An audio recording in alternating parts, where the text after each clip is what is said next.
So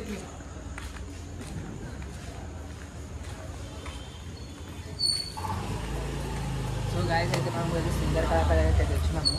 మన గురు కళాకారు దగ్గరికి పోయినాము, గణేష్ కళాకారు దగ్గరికి పోయినాము. సో ఇప్పుడు సుందర కళాకారు అనమాట. సుందర కళాకారు అంటే ధూల్పేట్ అంటే సుందర కళాకారు. ఓకే, ఇది ఒక చిన్న డైలాగా. ఏం డైలాగ్ బాయ్?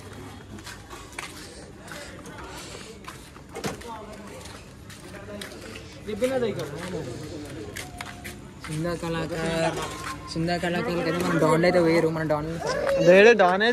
డాన్ అయితే ఫోటోలు తీస్తారు. మన డాన్ మా పెద్ద డాన్, మా చిన్న డాన్.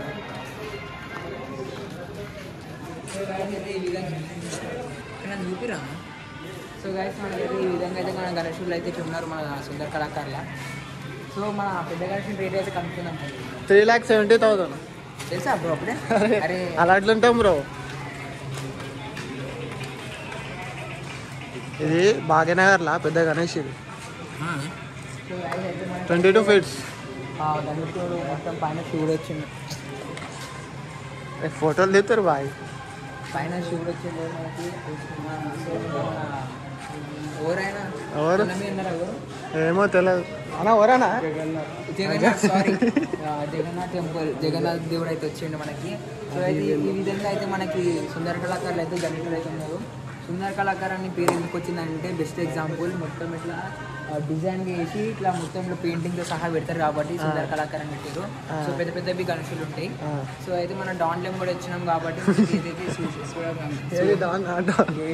డాన్లెం కూడా వచ్చినాం. అరే గణేశుడు మంచిగా చూపిరా. సో ఈ డాన్ కూడా వచ్చినాం కాబట్టి మేము అయితే చూసినాం. సరే ఇప్పుడు డాన్ కమాన్ డాన్ చూస్తున్నావు డాన్ ఇవన్నీ.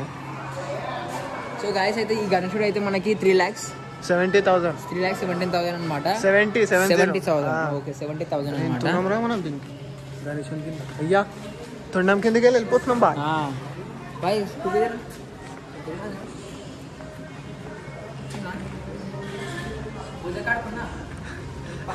పూజ కాడుకున్నావా? అది బాయ్. మా అన్న వాళ్ళకి చూపించి గణేశుడు తీపిస్తాం. అవా ఎంత తెలుసా అది? గాయస్ అయితే సింహం అయితే నిజం సింహం ఉన్నట్టుంది.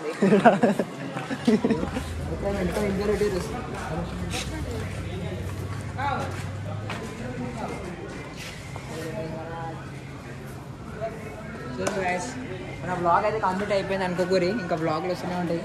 అరే బిచానా మన డాన్ ఏమన్నా డాన్ ఇంకా ఏమన్నా ఉన్నాయేమో చూస్తుండు.